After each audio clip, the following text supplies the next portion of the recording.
House Homeland Security Committee Chairman Michael McCaul is live now in Houston, Texas, member of the House Foreign Affairs Committee. Sir, how you doing? And thank you for your time today on this. Just want to play a quick clip from our colleague on the Senate side, John Kennedy from Louisiana, about this. I think Mr. Khashoggi is dead. I don't think the aliens abducted him. I don't think he fell through a hole in the space-time continuum. I think he's dead. And I think the Saudis killed him. And I think whether King Solomon or Prince Mohammed knew about it or not is really irrelevant. So what is relevant now, sir, do you believe, is trying to figure out this international mystery? Well, we heard from Secretary Pompeo. He's a friend and former colleague. I want this investigation to go forward in my judgment, but it's just based on my hunch. I do think he is not, I think he's dead. Whether the Crown Prince had a role, I think, is the key question here. And I agree that we shouldn't just rely just on a Saudi investigation. We should have our intelligence community and FBI look into this. You know, Bill, we expect this from our foreign adversaries, like when Al-Qaeda and ISIS beheaded Daniel Pearl so horrifically. We don't expect this from our allies. It's deeply disturbing and troubling to me because I know the Crown Prince very well. I've met with him on several occasions with the Speaker of the House. My judgment was that he was taking Saudi in the right direction. After 1979, that dark veil descended upon, Iran and Saudi Arabia.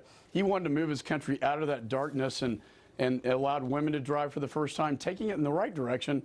So, and aligning themselves with Israel. That's a key strategic issue for the Saudis and Israel, to align themselves against Iran. This, unfortunately, is a step backwards in the wrong direction. Well, let's see where this goes. Mike Pompeo apparently is asking for a few more days, and we'll see what comes of that. As for this, another international story that affects us here at home, this caravan. The president tweeted this a moment ago.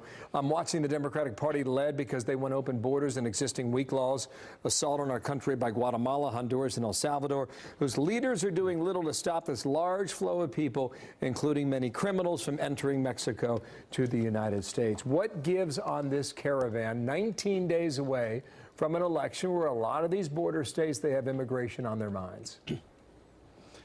I think it's a key issue in this election. I think one side, the Democrats want a very open border, no border security. In fact, Chairman Goodlatte and I had a very strong border security bill. We closed the legal loopholes, which would prevent this from happening in the first place. We reformed our immigration system to a merit-based system, and we fixed the DACA question as well. And every Democrat voted against that bill, and it failed on the floor. I hope that when we get back after this election and we can take the politics out of things, we can get this passed for the national security of the American people. We have to secure that border, I think, once and for all. And if we don't close the legal loopholes, that is, treat the Central Americans just like we treat the Mexican people when they cross, we deport them. We don't have catch and release. We need to end that policy so we can provide a deterrence down there, so they'll stop sending their children and give their life savings to a coyote, a dangerous coyote, who will take their children up through Mexico. And Mexico has a role here as well, Bill. I mean, they have a 200-mile border. We have a 2,000-mile border. They can seal theirs, I think, more easily, and they need to start doing that. We want to help them do that, and we also want to help the Central American countries economically pull themselves up so we can get to the root cause of this problem in the first place. On the House side, Kevin McCarthy is getting a lot of praise from Republicans about his ideas on immigration. What do you think about that? Security, what should we understand about it?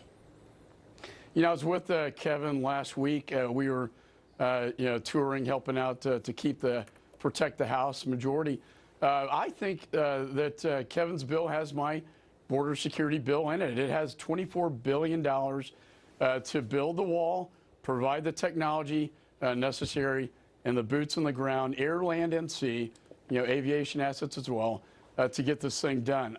I know how to do this. I can get this done if we could just get the funding.